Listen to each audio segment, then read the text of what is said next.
Welcome to Somali Achievement Awards 2030. Thank you very much for coming tonight. My name is Rashid Jama, Rashid Aden.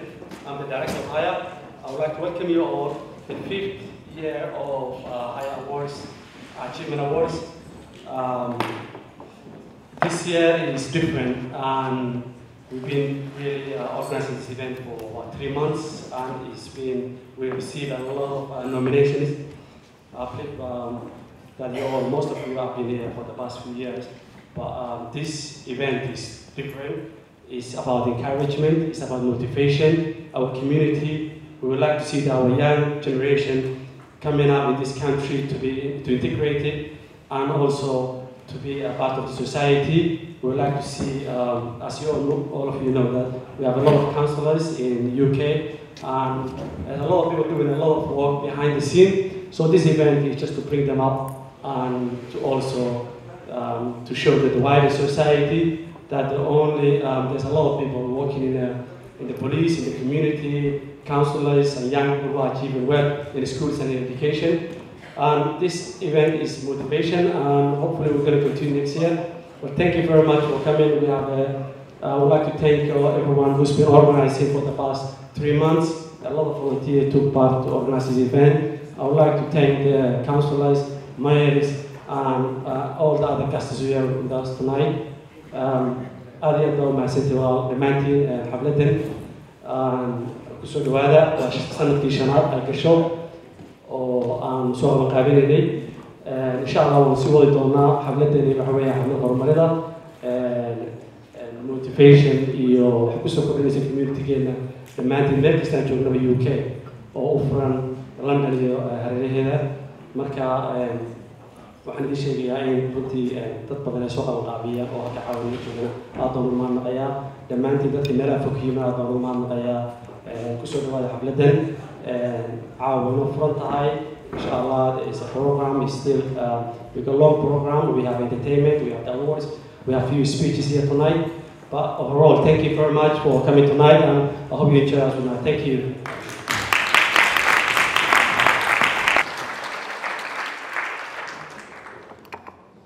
Rashid aad iyo aad baad u mahadsan tahay programkeennii inagoo dhex galayna waxaan iminka doonayaa inaan u yeedho councilor Cabdilaahi Guuleed oo ka socda Ealing inuu 2 kelmadood halkan naga yidhaahdo. Cabdilaahi.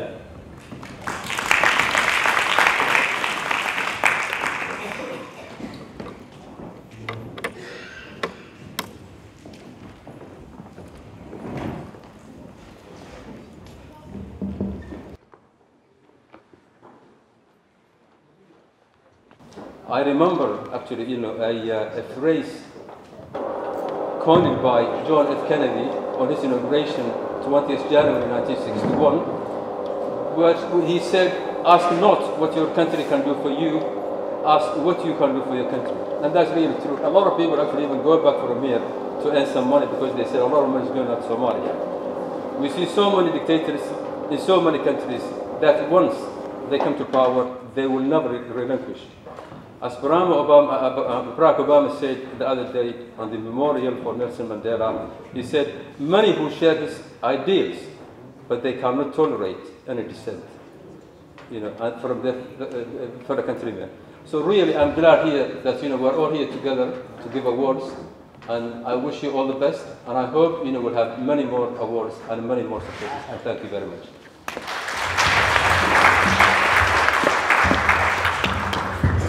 Good evening, and thank you for inviting me here this evening. I'm Assistant Director for Children and Family Services at Ealing Council, and as you may know, Ealing Council trains and recruits foster carers to care for children living in Ealing who are unable to live with their own families, either for a short period because of a family problem or emergency, or sometimes on a permanent basis. Therefore, we recruit and train people from the community to help us to care for those very vulnerable children. As you can imagine, this is a very important job and one that requires people who have very caring skills, are patient, kind, and at times have to deliver very superhuman skills. Each year in November, we select out of all the foster carers that we use, which is over 100 a year in Ealing, we select one very special foster carer and we present them with a special award at the foster carers annual ceremony, which we hold at Ealing in each November. Unfortunately, this year's winner was abroad at the time that we held this special event, and she was unable to attend the ceremony in November. However, she is able to be here today, so we thought it would be very appropriate to honour her achievements here tonight. The name of this lady, and I know she is somewhere in the audience, if she could come up, who is the winner of Ealing's Foster Carer of the Year, is a Somali lady, Mrs. Suad Ibrahim.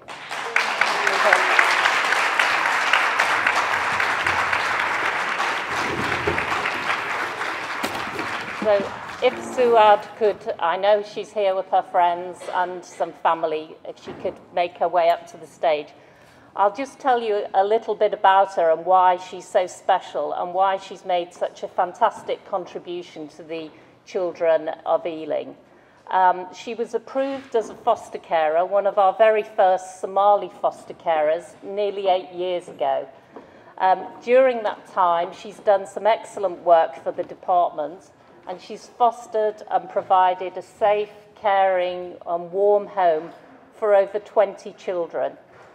She's attended many training courses, but was selected as Foster Carer of the Year because of her outstanding skills, dedication and commitment to helping children remain happy, safe and secure, especially children with very complex and very challenging needs. We are therefore delighted tonight to honour Suad Ibrahim as Ealing Council's Foster Carer of the Year. Congratulations, Suad. And is he available? Thank you. So Councillor Doulard will present our annual trophy.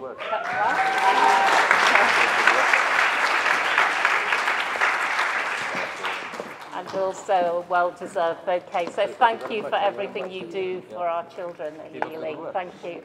Okay, thank you, Councillor Doulard.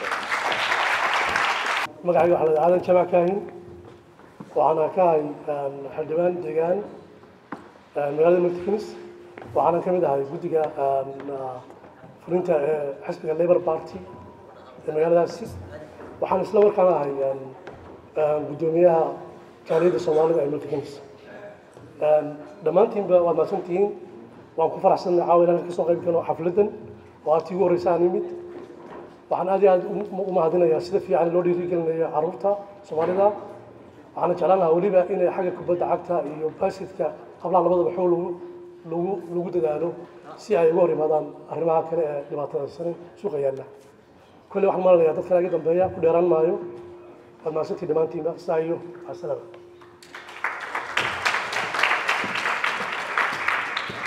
We now have the mayor of Ealing, Kamal Childensa. Will you welcome to the stage, please? Please give him a hand. Thank you. Thank you very much. I'd like to thank the organizers for inviting me here and giving me the opportunity to spend a little bit of time with you. We are here today to celebrate and recognize the contribution made by the African community. And as you know, in Southall we have a very large Somalian community, and their contribution to the borough of Ealing is immense. And I, as the mayor of Ealing, would like to thank all of you for making a wonderful contribution. And I'm delighted that today we have among us Dr. Onkar Sohota, who is our GLA member, and I can also see Rupa Hutt there, and Seth Brown, and above all, our very own Abdullah Ghalib, representing the African continent at the Borough of Ealing. All of us are working together to make sure that we have a borough where we all live happily, peacefully, and we progress together. And I'd like to thank everyone for taking time out to be here, and I wish you the very best of evening. Thank you very much.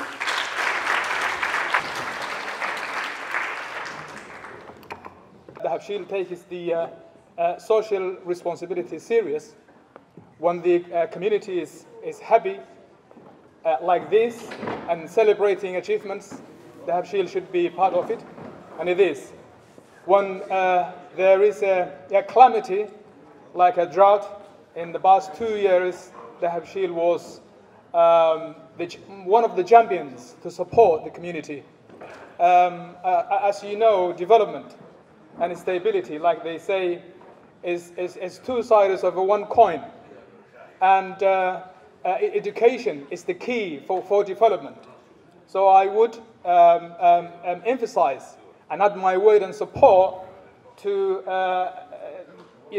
what has been said already by the councillors and the VIB members who already said words in here. We like to support our young people and realize that there is a role for them. They are the leaders for tomorrow. And they are the people who will take the communities to develop and change and evolve. Those people, for example, Nelson Mandela, who we've been realizing and living with the last events, has been a young person once, and he started his revolution once until he's achieved what you have seen and what you know. I wouldn't say much, but I will support the young people on behalf of the Habshil and on behalf of our community to go ahead and achieve their potentiality and celebrate for their achievements. Thank you very much, and I hope we will enjoy the rest of the program. Thank you.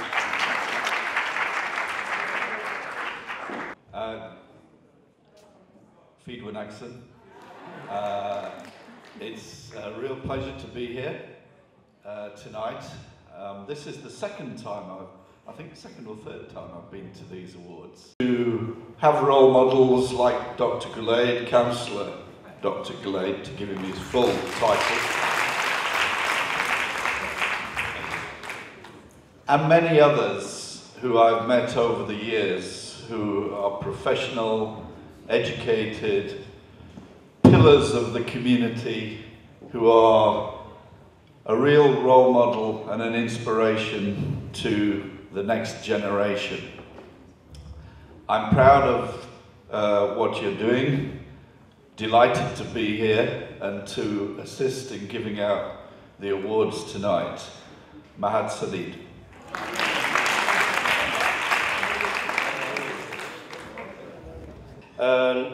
ugu horeeya waxa ku guuleystay markii haya ay heleen cod aad u tiro badan oo meel walba ka yimi gabadh yar oo ka timi magaalada Birmingham gabadhaas waxay ku guuleysatay in ay keento GCSE-geedii 12 A star ma sha Allah sacabka loo tumo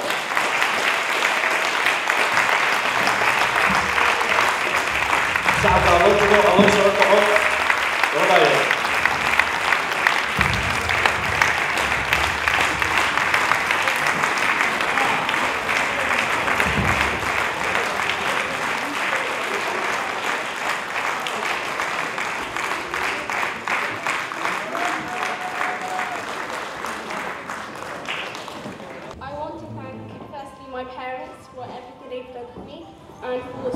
throughout the years.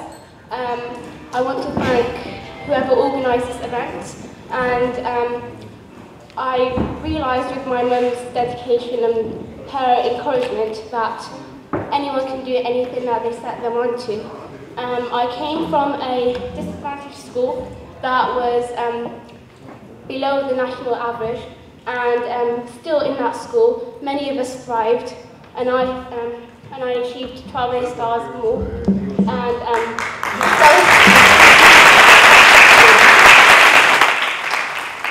it doesn't matter where you come from or where you've been, it's where you're going and how you're going to get there.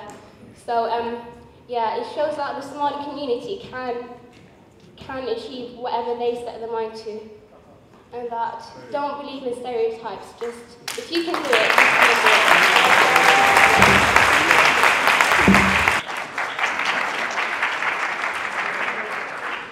waxa awardka labaad ku guuleystay school ku yaala North West London iskuulkaasi waxa ka soo baxday arday Soomaaliyeed oo aad u fara badan wuxuu iskuulkaasi noqday iskuulkii ugu horeeyay ee 4 arday oo Soomaaliya u dira saddexda jaamacadda Oxford oo aynu ognahay inay tahay jaamacadaha ugu qaalisan waddankan Great Britain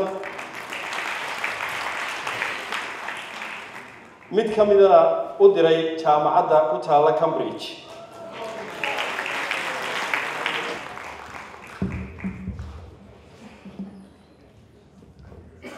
Bismillahirrahmanirrahim.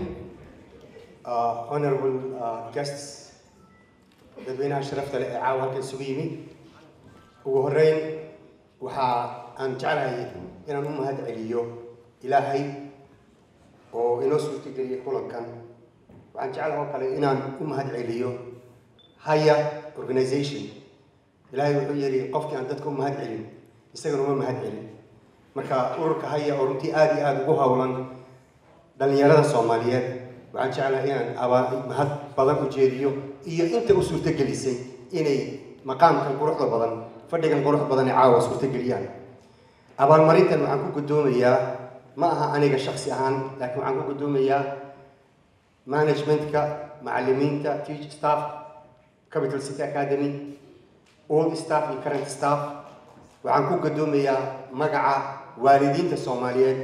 The school is composed of 1,200 students and 10% of those students are Somalis. The Somali students not only go to these universities, but they are the highest achieving group at this school. So it gives me great pleasure to be standing here in front of you and receiving this award.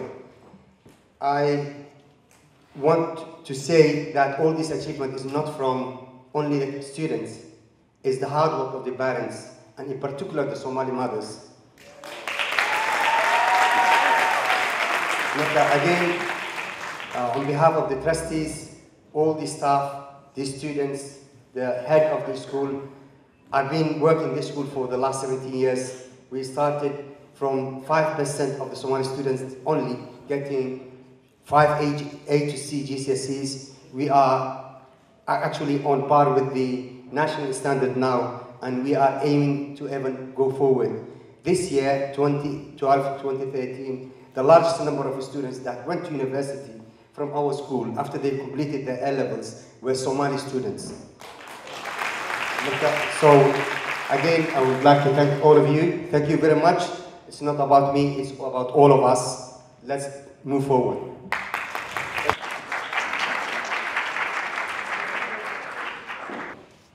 inan dhalinyaro ah 16 jira wuxuu u ciyaaraa Chelsea under 19ka 19 jirka inta ka yar buu u ciyaaraa Chelsea wuxuu kaloo u ciyaaraa England under 17ka 17 jir iyo wixii ka yar runtii waa inan dhalinyaro ah aad iyo aad u dadaalay adogtihiin mar haddii uu gaadhay stage-kii uu England ugu ciyaarayay Chelsea oo football clubada ugu waaweyn Premier League UK ku jiraan inuu yahay dadaal aad iyo aad wax loogu faanaa. The only boy in the room with a whole table to himself, so you know he's got an entourage.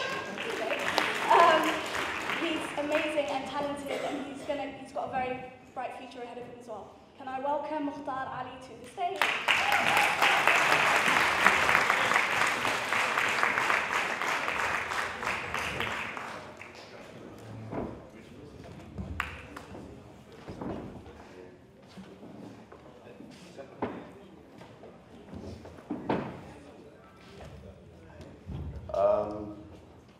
Thank you for this award. I want to thank my family, especially my mom and dad. They've been supporting me every day. So I dedicate this to them. I just want to say, hard work gets you everywhere you want, and always keep dreaming. So I dedicate this to my mom and dad who support me every day. Once again, thank you. Enjoy your night.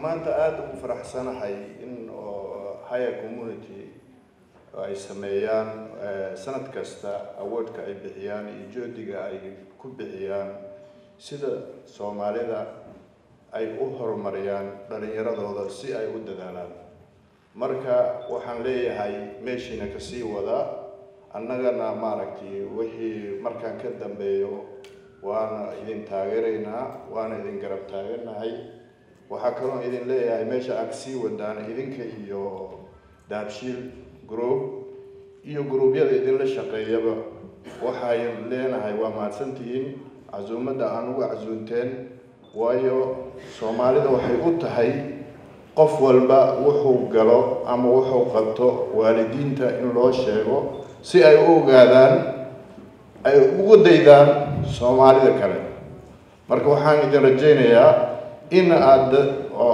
waalidiinta hooyada iyo aabaha oo joogaan wadankan UK ama Europe wadankeena waa laga soo tagay waxa ka dhacay dhibaato iyo fara badan haddana inkastoo dawlad la helay haddana waxaan idin rajaynayaa in dhalinyarada caruurta ay ku dadaashaan si ay horumar u gaaraan dhinac kasta ay noqoto وحقاق وحفلة يدتكو إن يرى عاجزين ينبه هنهاي إن أينو هسه يعيارو إن يرى عندك قرينو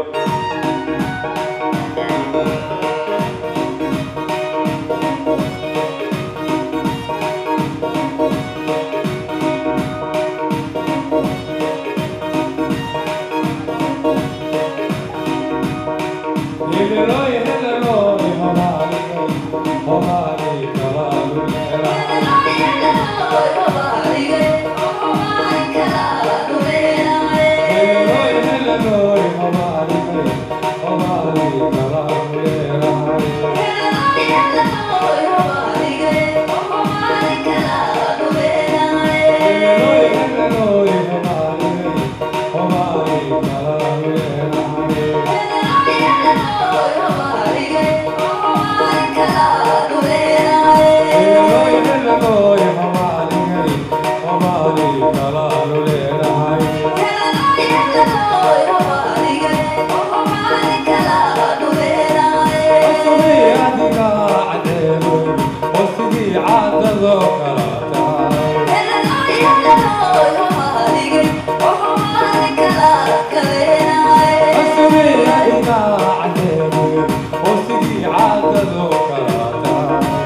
aan ku jiray markhaatina ka ahay dadkii ay dhiiro gelisay oo isiira leelehe intaasoo qof haddii inta lagu soo hor istaagtay wax badan baad qabatay waa dadaashay dadkii ku sii dhiirado dadaalkooda sii labalaaban ku jiray waxaa kaloo runtii lagu soo koobi karaa haya waxay qabato carruurta yaryar ee soomaalida ah ee UK degan inay ku tartamaan oo dhahaan aniga waxaan doonayaa inaan GCSE fiican helo si ay haya ii abaalmariso ama hooyooyinkuba ay dhahaan waar orodo bal dadaal haya ha lagu geeyey marka maasha Allah ayaan leeyahay haya.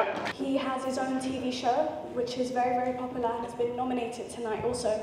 And he also helps children learn football. So he's a coach, he's an upstanding member of the community, and would like to welcome Chama Olo to the stage, please.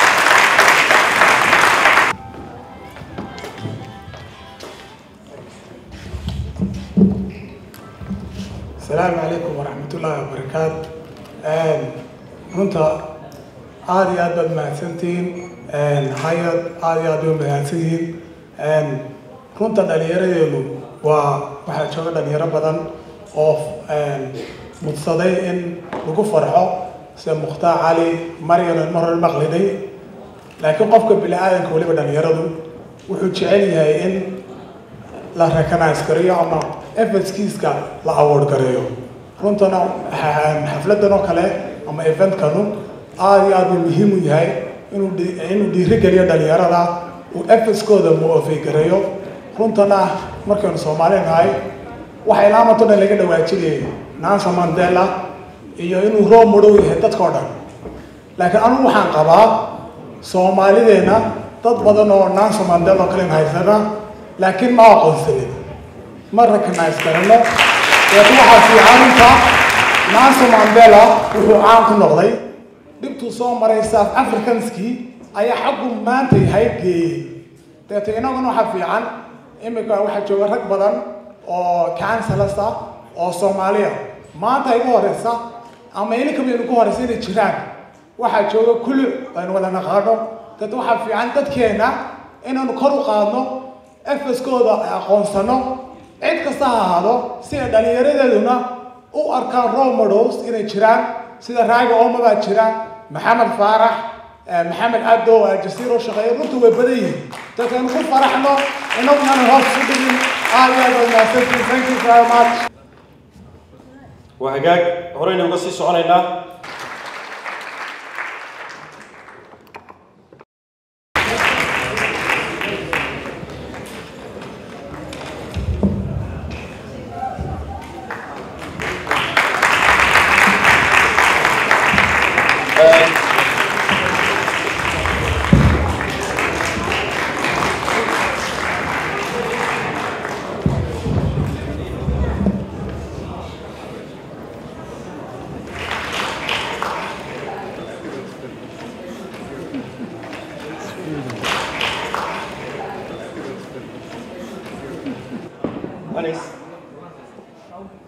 waxaan rabaa inaan u mahad celiyo hay-adda haye iyo dadkii ii codeeyey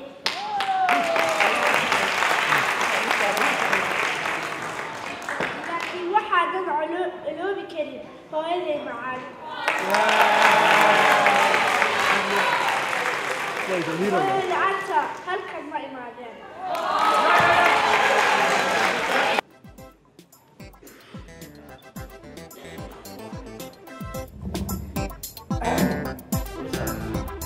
مغلية سي والله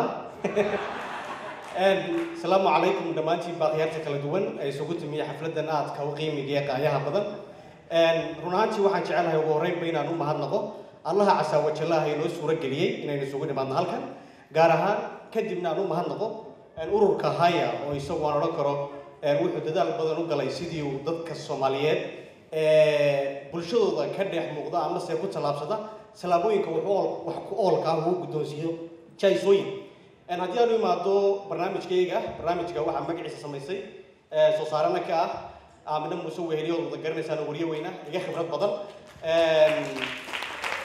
aniguna barnaamijka la daadiyo aan dabcan oran karana wax badan baa ka faa'iideeyay intii aan barnaamijka la daadihinayay aad baad u mahadsantihiin intii noo codaysay ee noo garatay inaanu mudannahay in waxna la guddoonsiiyo annaguna waanu sii dadaali doonaa intii karaankayaga ah. Thank you very much madilay dhammaantiinba aad baa u mahadsantihiin. barnaamijyada kale tvda kala baxeen nala midka iyagana waxaan u rajaynayaa haddii ilaahay ka dhigo sanadada dambe inay ku guulaystaan jaahisadan iyo midka laba.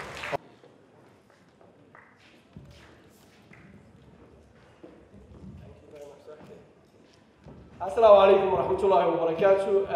وأنا دين ما أدعي كلين يوليبا هيا أو أيضا سنة والباقة من قابسة برنامج كانوا ما أدعي سومد الصومالي هذا وناقص السمي وحنو ما أدعي قف كستا أو صومالي أو دعوة برنامج رأسان سود دايو يوليبا جدك أيضا encouragement تيجي استياء مرة واحد في عام بس ثمانية ساعات مرة يسوع درا إيميله على نكوجرت أيضا دوني هنا واحد يجعله هنا نصمنا أما نصحنا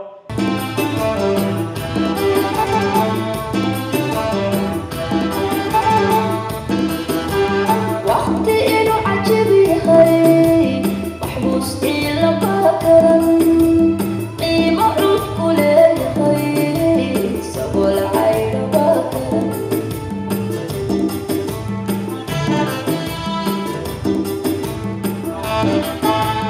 إن وقتي عجبي هاي محبوس إلا باكرا قيمة عود كلي هاي سبو العين باكرا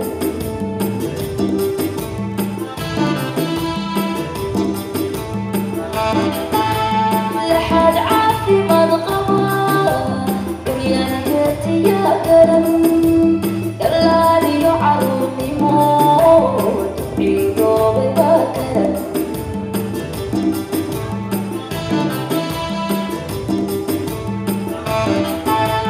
لحد عافي مضغبة بريانيتي يا كرم دلالي يعرضني موت عيدو بباكرا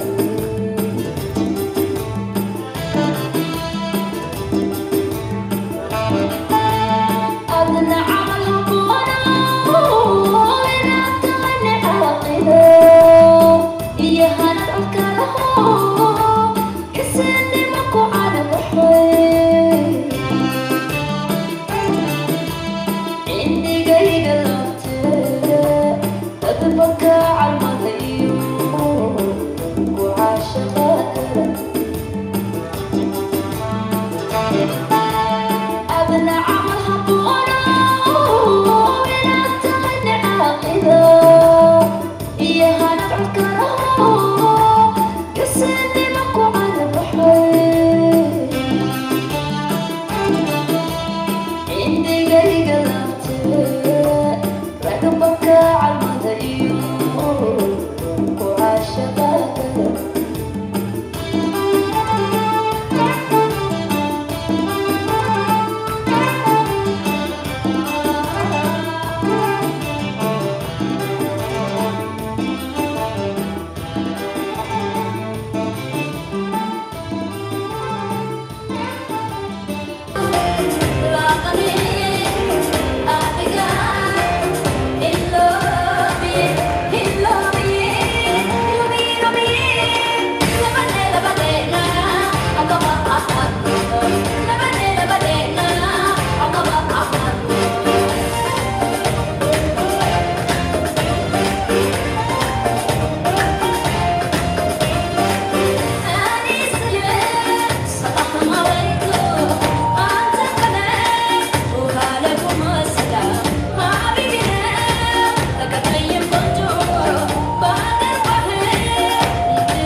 quite a long time to be today in here.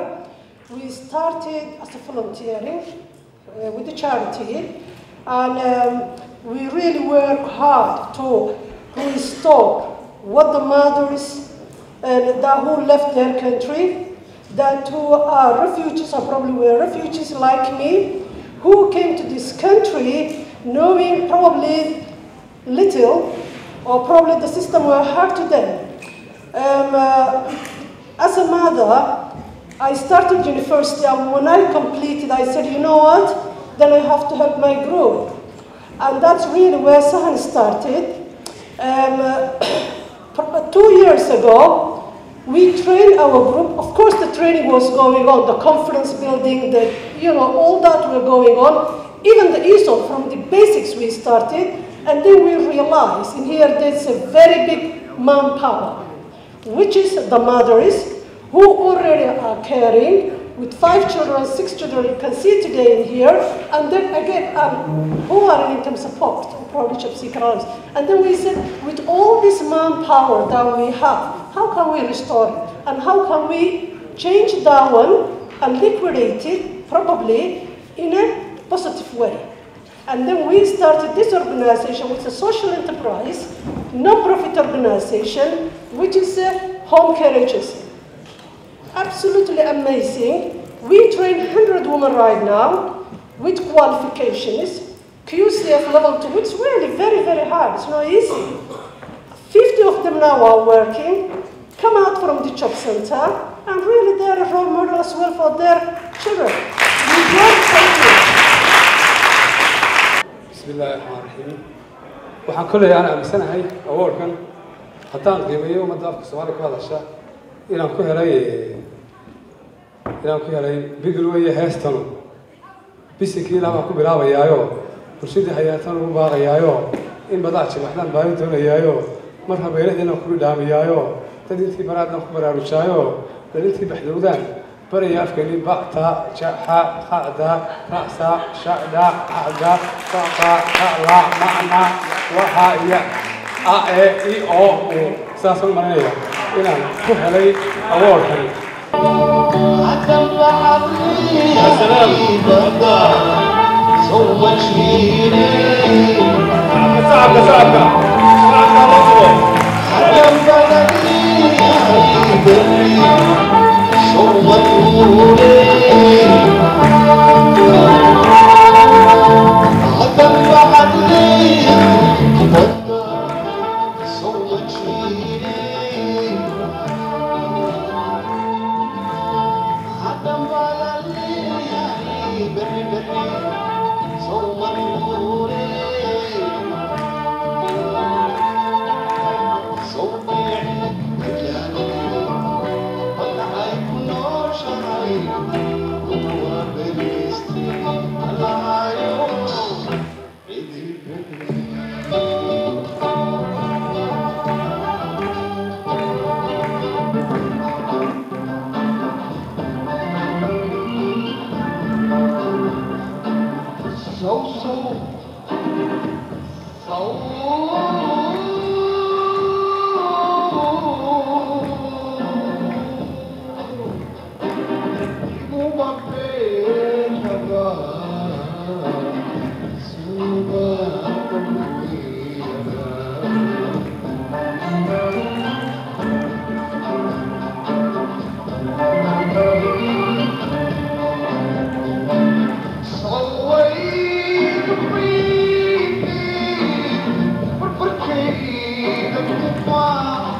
Viva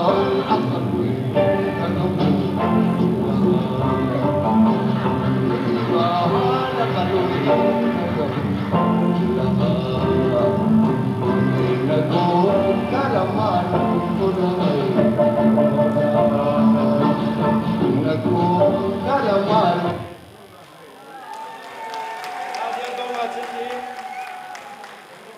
just want to say I'm having a good night tonight. You know, I'm proud to be a Somalian, and I thank Haya for this award.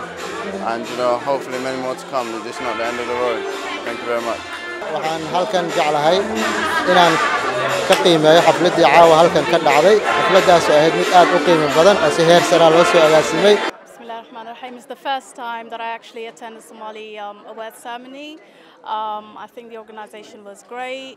There's a lot of role models that I wasn't actually aware of. waxaan ku dhiirigelinayaa dhammaan hooyooyinka Soomaaliyeed inay wax kasta sameyn karaan waddankaana waxa u halgama caruurta ama wax tara ama wax u yeela waa hooyooyinka Soomaaliyeed waxaan aad u salaamayaa hooyooyinka Soomaaliyeed meel kasta ay joogaan waa habeenkii ugu horeysay imaada xaqan wallahi aad baan ugu faraxsanahay wixii aan arkay sida caruurta maxay ahayd aweerka sida dadku magaranaysa organized aad baan uga helay waan ku faraxsanahay sanad kasta waxaan doonayaa inaan ka soo qayb galo I just want to say that we're having a great night here and everyone's enjoying themselves.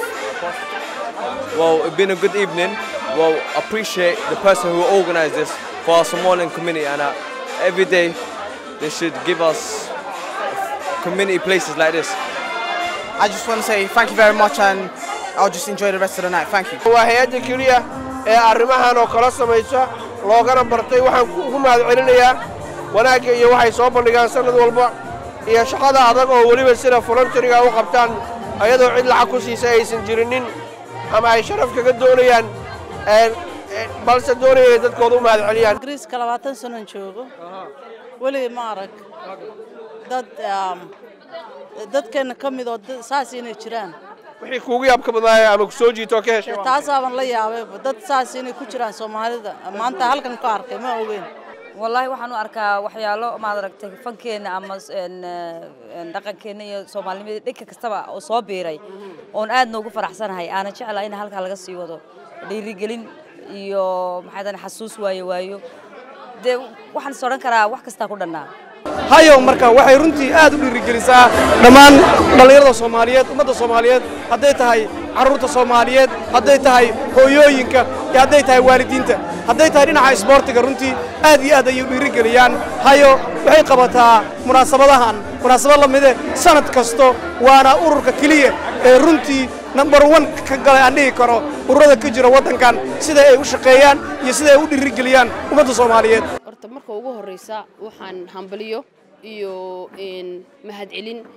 iyo farxad iyo hay'adan haya ee caawa halkan xalfada wanaagsan ku sameysay horta aan u gudbinaya mar labaadka waxaan oo lahaa dardaaran waalid badan baa caawa isku yimiday aabiyo hooyabale awowle abtile habrarle edale dadaalka ay waalidiintaasi muujiyeen caruurtooda guusha ka qaadatay inaan ku dayno Rashiid iyo hayo oo dhanba walaalo waan ugu mahadnaqaynaa sida sharafta leh sanad walba noo soo dalbadaan shaqo aad u wanaagsan wuu hayaa ilaahay ha ku guuleeyo shaqadu hayo Rashiid soo dhawow aad iyo aad Cabdi Xafiid ma san tahay aad baan ugu faraxsanahay maanta inaanu dadkii lagu daya lahaa ee dadka u shaqeeyay ee waliba voluntary ahaan ugu shaqeeyay ama TV-da joogan meel kasta joogan inaan maanta award siinay oo adigu aad ka mid tahay oo runtii barnaamijyada aad iyo aad loogu soo codeeyay meel kasta adduunka aad iyo aad baan ugu faraxsanahay inaan award ku siino waxaan ku insha Allah waxaan ku rajaynayaa sanadkan aysan soo socdo dhammaan ilaahay kula qabto hawlaad qabanaysid